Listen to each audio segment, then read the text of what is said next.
सभी दोस्तों को वंदे मातरम, जय हिंद। आज जो है हम भगवत गीता का श्लोक नंबर 2 पढ़ रहे हैं। तो आइए इसका जो है एक एक शब्दों का अर्थ जानें। दोस्तों यहाँ पर जो है एक एक शब्दों का अर्थ मिलेगा, और जब आप अर्थ जान जाएंगे तो आप जो है अपने घर में भगवत गीता लाकर आप उसको पूरी तरह से पढ़ सकते हैं। थोड़ी थोड़ी सी जो है मेरा बताया गया अर्थ को समझ सकते हैं और उसका प्रयोग जो है समझने में आप कर सकते हैं, और इससे जो है आसान हो जाएगी भगवत गीता पढ़ने में, क्योंकि कहीं पर भी पढ़िए तो उसका एक एक शब्द का अर्थ नहीं बताया गया है। तो मैं आसान कर रहा हूँ भगवत गीता को पढ़ने में। मेरा चैनल को जरूर सब्सक्राइब कीजिए, लाइक शेयर सब्सक्राइब कीजिए। जहाँ पर कहीं कमी है तो बताइए भी, और जहाँ कहीं अच्छा है तो वो भी बताइए। आइए दोस्तों पढ़ते हैं श्लोक नंबर 7, पाठ नंबर 2। कार्पण्य दोषो अपहत स्वभाव पृच्छामि त्वाम धर्म समुढ़ चेता यच् छिद्रिय स्यानि निश्चितं ब्रूहि तन्मे शिष्यते अहम साधि मां त्वाम प्रपन्यम। इसका मतलब क्या होता है? कार्पण्य मतलब कि कायरता, कार्पण्य दोषे, कायरता के दोष के कारण, अपहत, उस दोष के कारण जो मेरी आत्मा का अपहत हो गया है और मेरा स्वभाव चेंज हो चुका है। पृच्छामि त्वाम, मैं, त्वाम मतलब आपसे, पृच्छामि पूछता हूँ, मैं आपसे पूछता हूँ। धर्म समुढ़ चेता, धर्म के सामने जो है मेरा बुद्धि भ्रष्ट हो चुकी है। धर्म समुढ़ चेता मतलब मेरा बुद्धि जो भ्रष्ट हो चुकी है, मुझे समझ में नहीं आता कि धर्म क्या है, अधर्म क्या है, कर्तव्य क्या है और कर्तव्य क्या है। यहाँ तक समझ गए?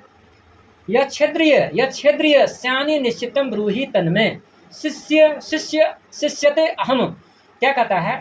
अहम मतलब मैं, शिष्यते मैं शिष्य हूँ, तन्मे मैं शिष्य हूँ, माम मतलब मुझे, त्वाम मतलब आप, प्रपन्यम क्या कहता है कि मैं आपका शिष्य हूँ, साधी मतलब मुझे जो है ऐसे साधिए जैसे कि मैं आपका शिष्य हूँ, और मुझे उस, अब देखिए यहाँ सब साधी मतलब मुझे ऐसा साधिए कि मैं जैसे आपका शिष्य हूँ, और आप जो है मुझे उस रास्ता पर ले चलिए जिस रास्ता पर एक शिष्य को ले चलता है गुरुजी।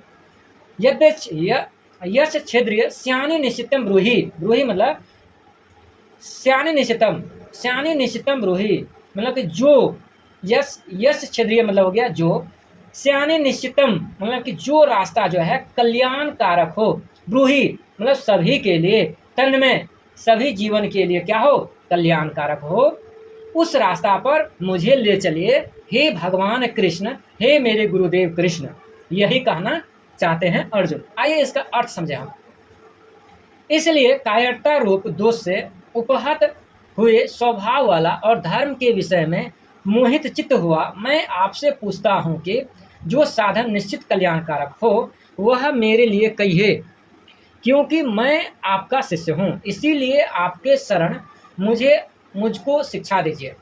अब देखिए प्रश्न नंबर 1, कार्पण्य दोष क्या है? अर्जुन ने जो अपने को उससे उपहत स्वभाव कहा है, इसका क्या तात्पर्य है? कृपण शब्द विभिन्न अर्थों में व्यवहारित है। जिसके पास पर्याप्त धन है परंतु जो है वो धन के लोभ में इतना है कि जरूरत पड़ने पर भी वो कर्तव्य नहीं निभाता है और न्याय संगत भोग विलास भी नहीं करता, वो होता है कंजूस, कृपण। दूसरी बात, क्षमता होते हुए अगर वो धर्म और अधर्म में से अधर्म को चुनता है। दूसरी बात, और कर्तव्य और अकर्तव्य में से अकर्तव्य को चुनता है, तो ये जो है कार्पण्य है। ठीक है। फिर जो है यहाँ पर कृपया विष्टम का कर्तव्य के विषय में ही, एक कायरता के विषय में ही बताया गया है।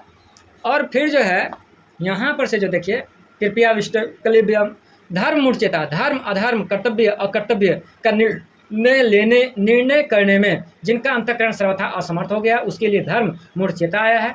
निश्चितम श्रेष्ठम, निश्चितम श्रेष्ठम का मतलब ये हो गया,